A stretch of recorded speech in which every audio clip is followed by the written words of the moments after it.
एक बार की बात है, बीरबल दरबार में मौजूद नहीं थे। इसी बात का फायदा उठाकर कुछ मंत्रीगण बीरबल के खिलाफ महाराज अकबर के कान भरने लगे।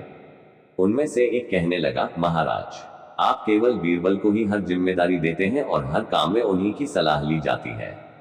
इसका मतलब यह है कि आप हमें अयोग्य समझते हैं। मगर ऐसा नहीं है, हम भी बीरबल जितने ही योग्य हैं। महाराज को बीरबल बहुत प्रिय थे। वो उनके खिलाफ कुछ नहीं सुनना चाहते थे, लेकिन उन्होंने मंत्रीगणों को निराश न करने के लिए एक समाधान निकाला। उन्होंने उनसे कहा, मैं तुम सभी से एक प्रश्न का जवाब चाहता हूँ, मगर ध्यान रहे कि अगर तुम लोग इसका जवाब न दे पाए तो तुम सबको फांसी की सजा सुनाई जाएगी।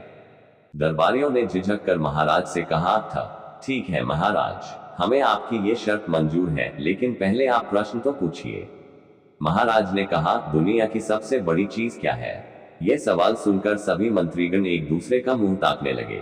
महाराज ने उनकी ये स्थिति देखकर कहा, याद रहे कि इस प्रश्न का उत्तर सटीक होना चाहिए। मुझे कोई भी अटपटा सा जवाब नहीं चाहिए। इस पर मंत्रीगणों ने राजा से इस प्रश्न का उत्तर देने के लिए कुछ दिनों की मोहलत मांगी। राजा भी इस बात के लिए तैयार हो गए। महल से बाहर निकलकर सभी मंत्रीगण इस प्रश्न का उत्तर ढूंढने लगे। पहले ने कहा कि दुनिया की सबसे बड़ी चीज भगवान है, तो दूसरा कहने लगा कि दुनिया की सबसे बड़ी चीज भूख है। तीसरे ने दोनों के जवाब को नकार दिया और कहा कि भगवान कोई चीज नहीं है और भूख को भी बर्दाश्त किया जा सकता है। इसलिए राजा के प्रश्न का उत्तर इन दोनों में से कोई नहीं है। अगले ही दिन बीरबल ने एक पालकी का इंतजाम करवाया। उन्होंने दो मंत्रीगणों को पालकी उठाने का काम दिया, तीसरे से अपना हुक्का पकड़वाया और चौथे से अपने जूते उठवाए व स्वयं पालकी में बैठ गए।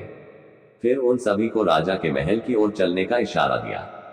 जब सभी बीरबल को लेकर दरबार में पहुंचे तो महाराज इस मंजर को देखकर हैरान थे।